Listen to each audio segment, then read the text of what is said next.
Come here, son, nephew, young man. Let me holler at you. Look, just because you can do something doesn't mean you should.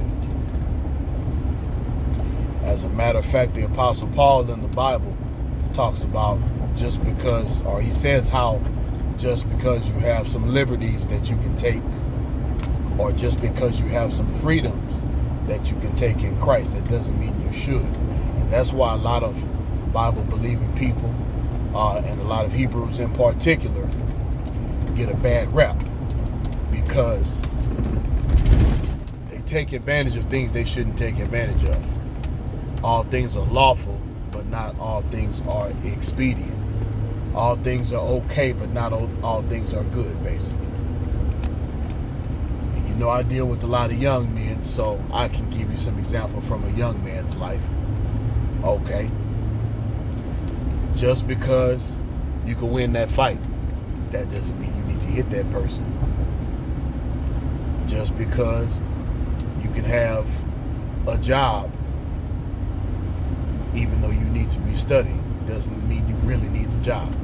What are you going to do with the money besides buy some extra shoes and some jewelry and some stuff you won't have tomorrow? See, that situation causes young men to ruin their long-term academic potential and scholarship potential for some trinkets. And there are situations where kids feel like they really need to work, or maybe they really do need to work, but there's still ways. There's so much support out there for kids nowadays. And if you are one of those young men in one of those situations, I can point you in the direction where there's all types of charity organizations for children, but ain't no charity for grown men. Remember that. So get your stuff together before you get grown. You're an athlete, and just because you can eat that second hamburger, does that mean you need to do it? You know you got that track meet tomorrow? Okay. Hey, the homie's passing the blunt around. That don't mean you got to hit it. Somebody steals something. They hit a lick. Oh, man, we got away with it 5 or 6 times. You can come do it too. Okay. That 5th or 6th time, that'll be the time everybody gets arrested. And for mercy's sake, y'all got to know at this point in history, when you do these deeds with these other people, somebody's going to tell.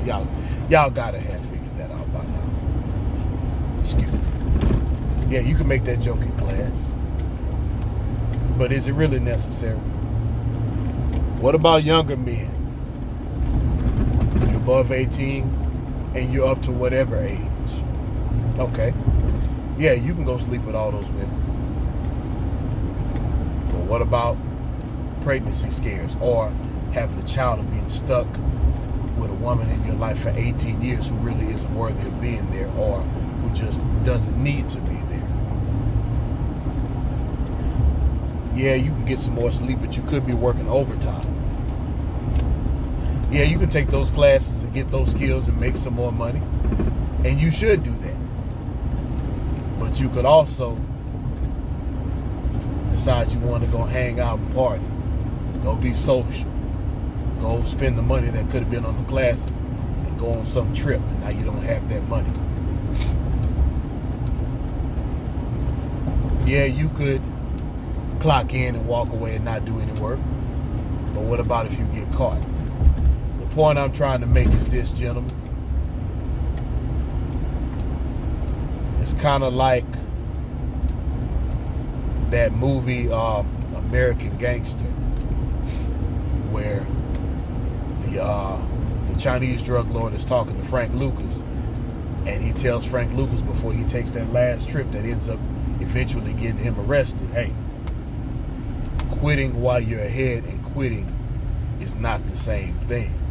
Sometimes you need to leave well enough alone. Take what you got and be happy with it. Take a win and stop trying to go overboard with it. Be fair instead of trying to steamroll people and stuff like that.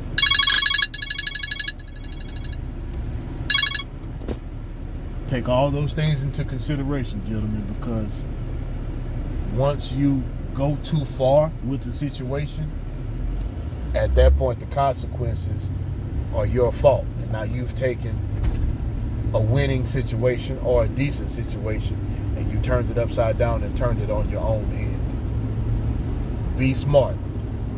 Think long term. Play chess, not checkers. And as always, never lose the will to win and never lose the will to survive.